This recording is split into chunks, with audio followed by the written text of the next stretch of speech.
മരണത്തിന്റെ മറവസിക്കുകയും സർവശക്തി നീക്കയിൽ പാർക്കുകയും ചെയ്തവൻ യഹോവയെ കുറിച്ചാണ് സങ്കേതം കോട്ടയം ഞാൻ ആശ്രയിക്കുകയെന്ന് പറയും. അവനെ വെട്ടക്കാരന്റെ കണിയിൽ നിന്ന് നാശമായ മഹാമാരത്തിൽ വിളിക്കും. തന്റെ തോൽക്കൊണ്ട് അവനെ മറയ്ക്കും. അതിന്റെ ചെലങ്കീഴിന് ക്ഷണം പ്രാപിക്കും.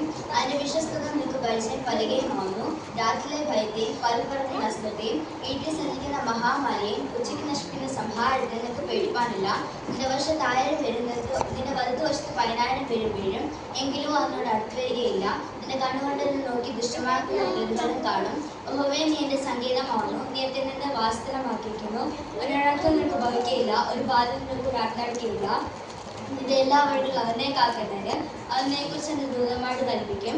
നിന്റെ കാൽ കല്ലിൽ തട്ടി പോകാതിരിക്കേണ്ടതിന് അവൻ നീ കൈകൾമേൽ വഹിച്ചുകൊള്ളും. സിംഹത്തിന്മേലുള്ള അഴുകിൽ ചവിട്ടും. ബാലസിംഹത്തെയും പെരുമാറിനെയും മേച്ചുകളയും. അവനോട് പറ്റിരിക്കാൻ ഞാൻ എന്നെ വിളിക്കും. അവന്റെ നാമത്തെ അറിയാൻ ഞാൻ എന്നെ ഉയർത്തും. അവനെ വിളിച്ചപേക്ഷിക്കും, ഞാൻ എന്നെ ഉത്തരവാളും. കഷ്ടകാലത്ത് ഞാൻ കൂടെയിരിക്കും, ഞാൻ എന്നെ മഹത്വപ്പെടുത്തും. ദീർഘായുസ് കൊണ്ട് ഞാൻ തിരുത്തി ഉയർത്തും. എന്നെ രക്ഷയാണ് കാണിച്ചു.